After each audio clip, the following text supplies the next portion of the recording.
What's up, PlayStation Nation? This is the Allworld-Gamer, and today I've got two things for you. The first thing is that DE has submitted the Anniversary Gifts build to Sony for certification. And along with that, there should be some potential gameplay improvements, so hopefully they'll fix this whole disconnection issue and not able to save game data, because it's just been extremely hard to play the game, and make any kind of progression with those kinds of errors. And in case you were wondering, the free gifts are going to be the Dex Fury, a secondary weapon, and they're going to be adding the Proto Armor for Excalibur, which looks exactly like Hayden Tenno's suit from Dark Sector, which looks a lot like Raiden's armor from Metal Gear Solid. Now, the Dex Fury are going to be free, but the Proto Armor is going to cost you 150 Platinum. One thing to know, they did say that there was going to be a number of changes, but they didn't mention which patch number this is. When the Proto Armor released for PC, it was patch 12.6. So maybe we can expect some 12.6 type changes. Now, secondly, I want to give you a quick overview and build guide for the Frost Warframe. I'm actually going to be using Frost Prime in the build layout, but the only difference is that Frost Prime has an additional D polarity.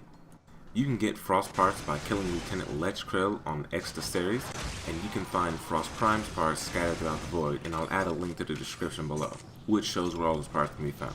So for Frost abilities, we have Freeze, which fires an energy blast that can freeze the target in its track, and this can be useful for stopping a boss or freezing a heavy unit to give you time to revive an ally.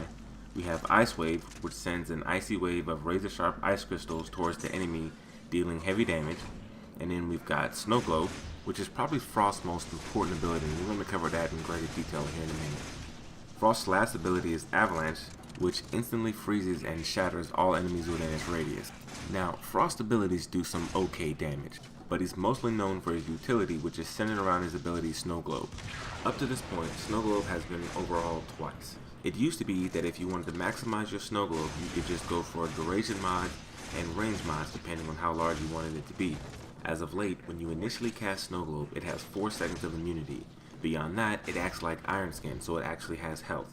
So the longevity of your Snow Globe is now based on 3 things: Power Strength mods, Duration mods, and Frost Armor values. So here I'm going to show you 3 builds, which are really open to interpretation and you can modify depending on your playstyle. For all my builds, I use Rejuvenation for my Aura mod.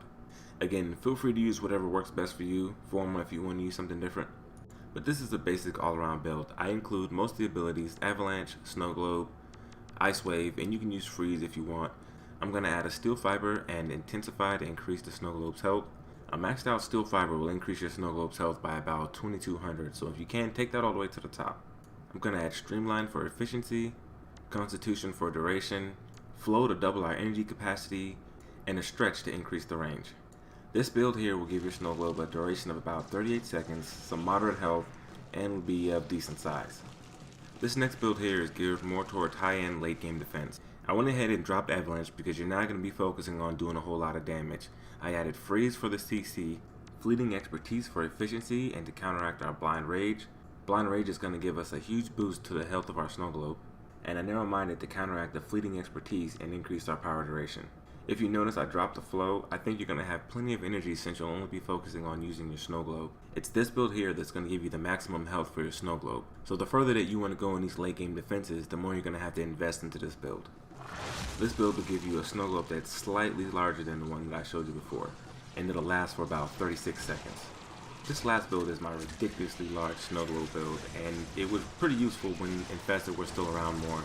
There aren't many situations where you'll need such a large Snow Globe. I actually used this one for the Tethras Doom event, so I wanted to show it to you anyway, just in case you come up with some useful ones. Now this build is really mostly viable against Infested because they don't shoot anything. A Snow Globe that's too large is just going to allow the enemies to get inside quicker and be able to shoot at you, so be careful where you use this. For this build, it's stretched and overextended that's going to give you the size of your Snow Globe. Remember that because overextended has a negative effect, minus 60% power strength, your Snow Globe is not going to be as strong as it was before, so I added a Blind Rage to try and counteract this a little bit. Also know that when you're using this build, you're not primarily using it to deflect bullets, you're actually using it to slow down the enemies inside. So you want to keep this up as long as possible. A Constitution and a Continuity, if you got one, will extend the life of this globe to 48 seconds. So these are my build recommendations for you. Hopefully now you've got a better understanding of how Snow Globe works, so you can take this basic layout and come up with something that works better for yourself.